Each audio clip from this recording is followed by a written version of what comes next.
Ce vendredi 5 juillet 2024, une star française du cyclisme nous a quittés. Raphaël Géminiani, qui avait fêté ses 99 ans il y a quelques semaines, a été annoncé mort par les dirigeants du Tour de France. L'illustre champion, qui était arrivé deuxième au Tour de France 1951, puis troisième au Tour de France 1958, avait ensuite chapeauté le Tour, et avait amené Jacques Anquetil à la victoire. Si est un visage incontournable de l'histoire du Tour de France. Raphaël Géminiani, qui avait fêté son 99e anniversaire en juin dernier, est mort ce vendredi 5 juillet 2024. L'information a été officialisée par les dirigeants du Tour de France, qui ont tenu à lui rendre un hommage tout particulier en pleine retransmission de la 111e édition. Hommage à Raphaël Géminiani, brillant coureur puis directeur sportif et personnage emblématique du cyclisme français qui nous a quittés aujourd'hui à 99 ans, a posté le compte officiel du Tour sur X. Nos confrères de l'équipe sont eux aussi unanimes, et retiennent le parcours d'un grand parmi les grands, qui brillera avant de faire briller les autres. Il restera à jamais l'un des plus illustres personnages de son sport, comme coureur et directeur sportif. Il côtoya les plus grands, de Louison Bobet à Jacques Anquetil en passant par Fausto Coppi. Et pour cause, après sa brillante carrière qui trouva son apogée au cours des années 50, Raphaël Géminiani, dit j'aime pour les intimes comme pour les fans du personnage, s'était reconverti dans la direction sportive.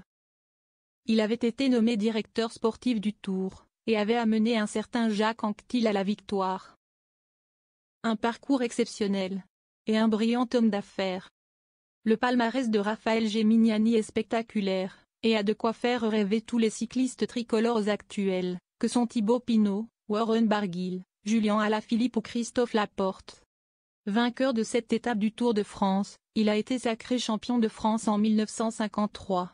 2 ans plus tôt, il arrive second au Tour de France, et remporte le maillot à poids du meilleur grimpeur. Il a également été troisième en 1958. En Espagne et en Italie, celui qui était surnommé le vieux fusil avait particulièrement brillé aussi, en arrivant troisième au Tour d'Espagne de 1958, quatrième au Tour d'Italie de 1955, et cinquième au Tour d'Espagne et d'Italie de 1957.